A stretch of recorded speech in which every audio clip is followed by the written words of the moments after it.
This morning's reading is taken from the book of Matthew, chapter 4, reading verses 1 to 11. Then Jesus was led up by the Spirit into the wilderness to be tested by the devil. He fasted 40 days and 40 nights, and afterward he was famished. The tempter came and said to him, "If you are the Son of God, command these stones to become loaves of bread." But he answers, "It is written, one does not live by bread alone, but by every word that comes from the mouth of God." Then the devil took him to the holy city and placed him on the pinnacle of the temple, saying to him, "If you are the Son of God, throw yourself down, for it is written, he will command his angels concerning you, and on their hands they will bear you up, so that you will not dash your foot against a stone." Jesus said to him, "Again it is written, do not put the Lord your God to the test." Again the devil took him to a very high mountain and showed him all the kingdoms of the world and their glory. And he said to him, "All these I will give you if you will fall down and worship me." Then Jesus said to him, "Away with you, Satan, for it is written, worship the Lord your God and serve only him." Then the devil left him, and suddenly angels came and waited on him. Lord, may your word help feed our inner hunger and quench our thirsty souls.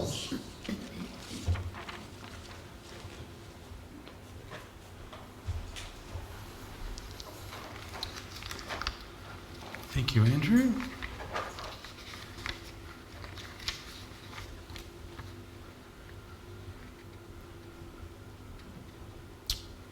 Something we're not always good at is recognising that temptation and evil are two different things. We kind of lump them together often. And we kind of make it sound like to be tempted is something wrong with you, to have to struggle with temptation. That you're actually, there's something weak within you, that you're being tempted, that it's actually wrong, that it's evil, that when temptation comes and that struggle arrives, there's something about you that's not right. As I read the scriptures and as I read Jesus' interaction here, it's actually a little bit different to that. It's okay to be tempted. It's not okay to seek temptation, but it's okay to be tempted. It's human to be tempted. It's part of the human condition to be tempted. It's part of the human condition to struggle with temptation. To actually find yourself in this space of weighing up costs, of considering gain, or how do I find a place of strength out of this place of disturbance? That's actually human.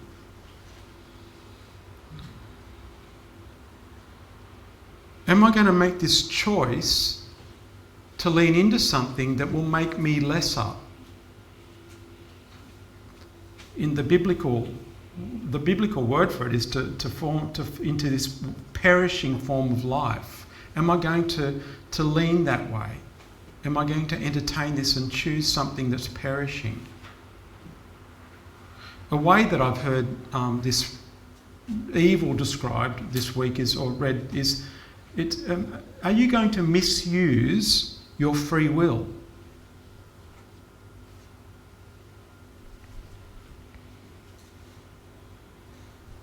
Are you going to choose to not confront whatever it is that's before you with honesty, humility, courage, faithfulness?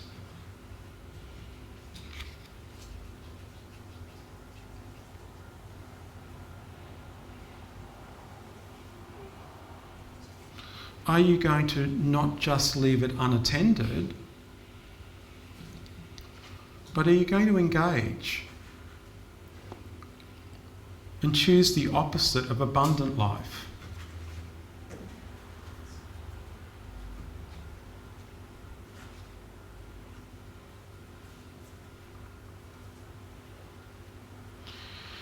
In our passage this morning, Jesus, it says, is led by the Spirit of God. He's just been baptised.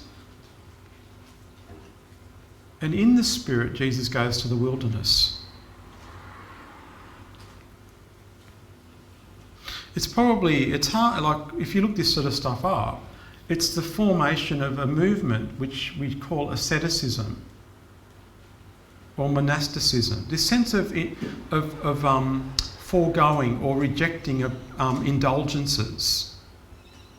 And there's a whole bunch of people who, especially for the first 400 years after, in the early Christian movement, a lot of people went away to the wilderness, following in the way of Jesus, and stayed for years in caves. I'm not suggesting that I mean that's the way that they kind of interpreted things back then. So it was sort of like, and there may have been people who did it before Jesus. Jesus may have been part of a spiritual movement, there's not much evidence of it. Whilst in the wilderness, Jesus encounters temptation. Now I know how this read in the English. All right, it's the devil. Jesus goes to the wilderness to meet the devil.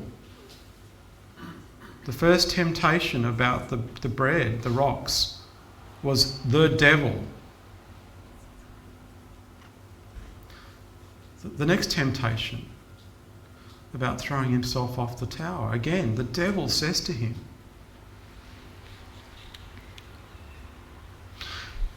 As you know, with me, I like to look into things a little deeper than just the English, and the English is actually leading us a little astray. Jesus isn't having a face-to-face literal conversation with the Lord of Darkness. That's not how it's meant to read in the English. That Jesus is in the presence of the man with the pitchfork, ready to jab him and push him the wrong way. In the English, we get the word, the phrase is the devil. You notice that even the interpreters don't put a capital D on the devil. It's not the devil. It's not an identity. It's not a person. The word in the Greek is actually adversary. It came up as tempter in our version we read this morning. Unfortunately, no one likes to interpret the Bible the way I do. But it came up, and Christine Wales asked me once at an online Bible study, is there anyone that interprets it this kind of way? And I said, unfortunately, no one with any money. Because it won't sell, doesn't sell.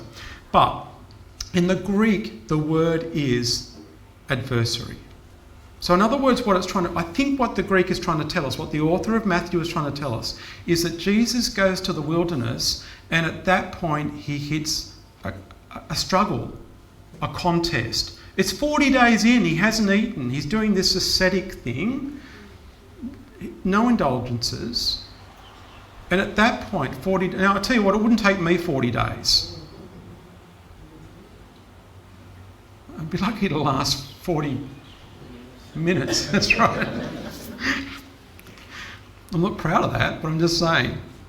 But in the Greek, I hope you can understand what I'm saying here, that what it's trying to tell us is that Jesus goes to the wilderness and encounters a struggle, an adversary, a contest. Because adversary, like it doesn't say, it's not a competition, it's something going on that's trying to compete with your will at your level. In my other notes, which I didn't put down here, but temptation is often bespoke. You know what I mean by that? Like what tempts you may not be a temptation for me, and all around. That's why that's why I kind of sit with this sense that the temptation is something that goes on for us each individually. It's something that tries to hit us on an equal point to say, you know what, you can do better than that. It's that voice that says, you know what, this isn't going to hurt you. It's that voice that just kind of tries to drag you a little off course. What Matthew is saying to us, I think, is that it's not an extra different entity. This is Jesus struggling with it's the struggle that's going on for him in this space of finding spiritual space to be with God. So it hits him in his soft underbelly. And the three temptations, and you'll have sat through a number of homilies, including some from me about this. And you'll have your own understanding. Like there are people who are able to summarise and tell you what all those three different temptations are, and I'm fine for you to sit with them. But they hit him at his soft underbelly. The first one is really all about whether he is self-reliant or God-reliant. That's what his response tells us anyway. I can provide for myself. I don't have to go to God. That's the temptation here. And the scripture, if he finds scripture to back it up, man doesn't live by bread alone. We live in this sense of trust and reliance on God. And that's where I'm going to choose to live. I'm not giving in. The second one is I think, kind of like a little bit about 20th and 21st century Christians are really good at this one. Is God part of your plan, or are you part of God's plan? Who serves who here? Does God serve me and my interest and my purpose? Or am I serving God? The second one is about throw yourself down. God will save you. And Jesus' response is, I'm not going to test God. I'm here to serve God. I don't expect God to turn up and serve me and test me. The number of people who I hear, you'll hear it too. God's written into the story as if God's our servant to get us through, rather than a firm foundation on which we stand, on which we're a part. And the third one is about power and control. Selfish interest. The temptation here is that Jesus, the temptation to Jesus, the adversary, the voice that stands against the purposes of God, is saying, this could all be yours. You don't need God. This could all be yours. You can have all the power, all the control, all the influence.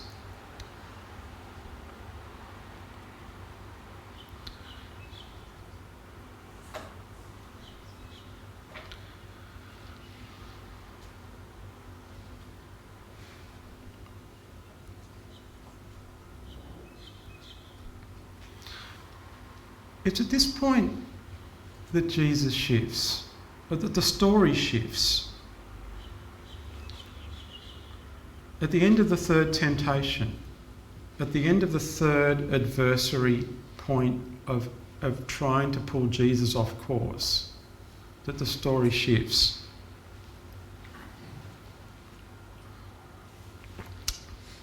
And again, this is why I want to make the point that temptation and evil are two different things. Because at this point, Jesus says, get away from me, Satan. So the word for the adversary shifts from the devil, which we've got in English, or just at the adversary, the tempter, the one that's the voice that's trying to drag him off course. And it's the end of the third temptation that Jesus stops. And he goes, I know what this is. I recognise this. It's something that I oppose. This is evil. Again, as I say, you don't read it that clearly in the English. But that's how the story unfolds. Adversary, adversary, adversary, evil.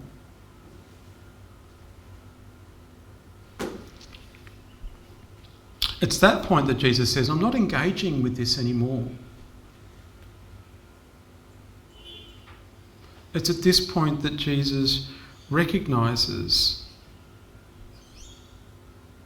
the risk is he will get drawn off the path of life. Well, maybe it's not at that point. Maybe it gradually unfolded.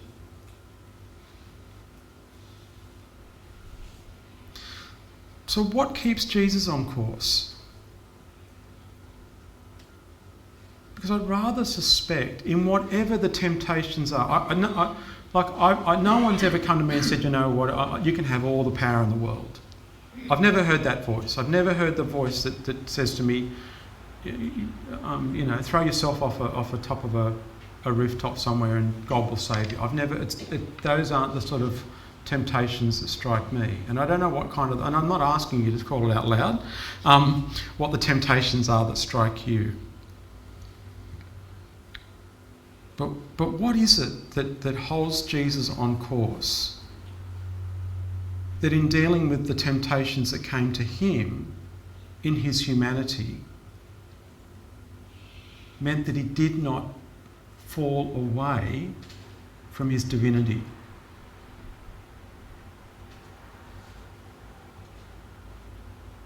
Because that's the space that's offered to you and I today. How do we not neglect or deny our humanity, but in the midst of it, marinate ourselves, drench ourselves in, soak ourselves in, choose our divinity?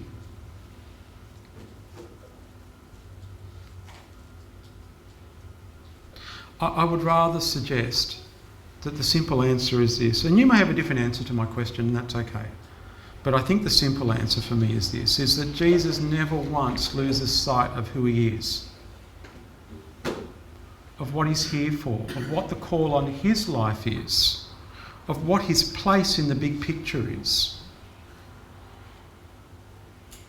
That's the big temptation, that's the big adversary, enemy draw card going on here, is that the temptation, the adversary is trying to drag Jesus off course from who he is, from what he's here for what his part is, what his contribution is, what his part is in the big picture.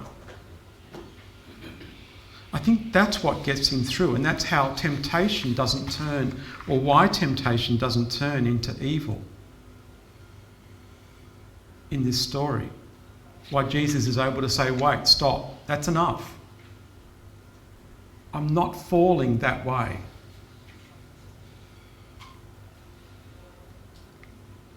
So that's what I'm just going to fit round up here to say these things. Is that when temptation comes,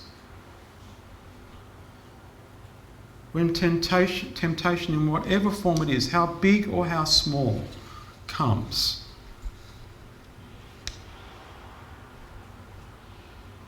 I think the answers can be found, or a way of strength through those tough times is to ask yourself the question with honesty, with humility, with courage, and with faithfulness. Ask yourself, who am I?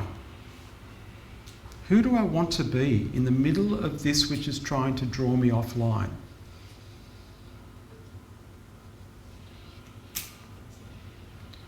What do I want to be known for? What do I want people around me to know me for? For being a bit reckless and a bit careless and a little bit hard to understand or a bit hard to get on with? Or as a little bit up one minute and down the next, or as I don't know, all over the shop?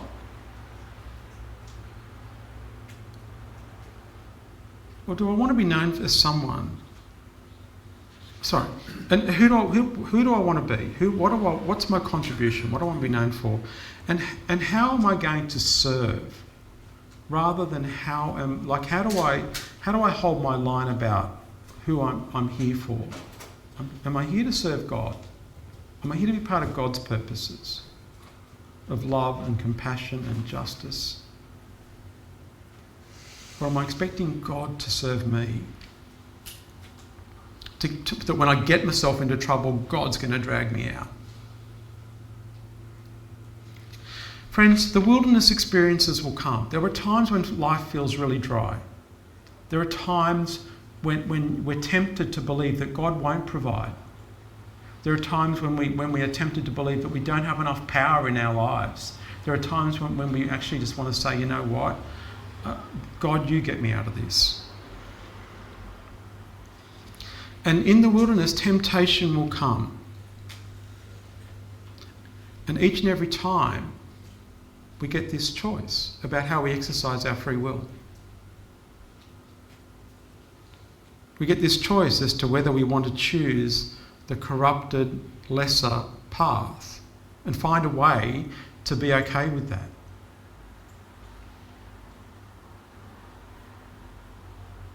Or we get to sit in this space where we remember that the Spirit of God will always draw us to life. That's the Spirit of God. That's the movement of God in the middle of all this, trying to draw us to life. So we get this choice to exercise and to act in a different way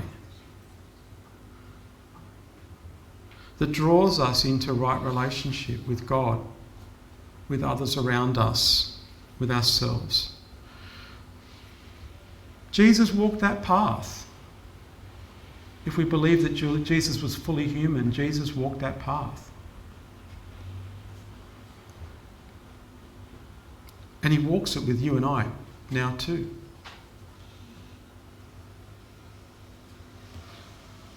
Even through the darkest valley, whatever that may be for you.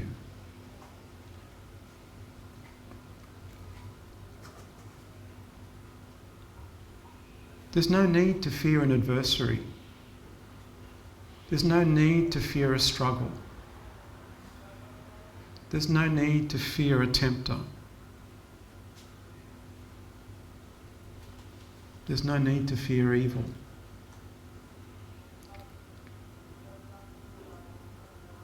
Because Jesus will walk with you into something far more robust. Something far more spiritual.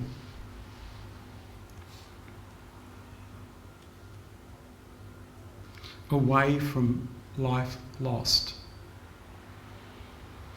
into life abundant. And that's the choice we get to make each and every time temptation calls.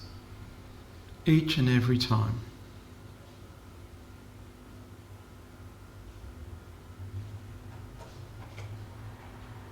And if we don't lose sight of who we are or what we're here for or who we serve, you'll be okay.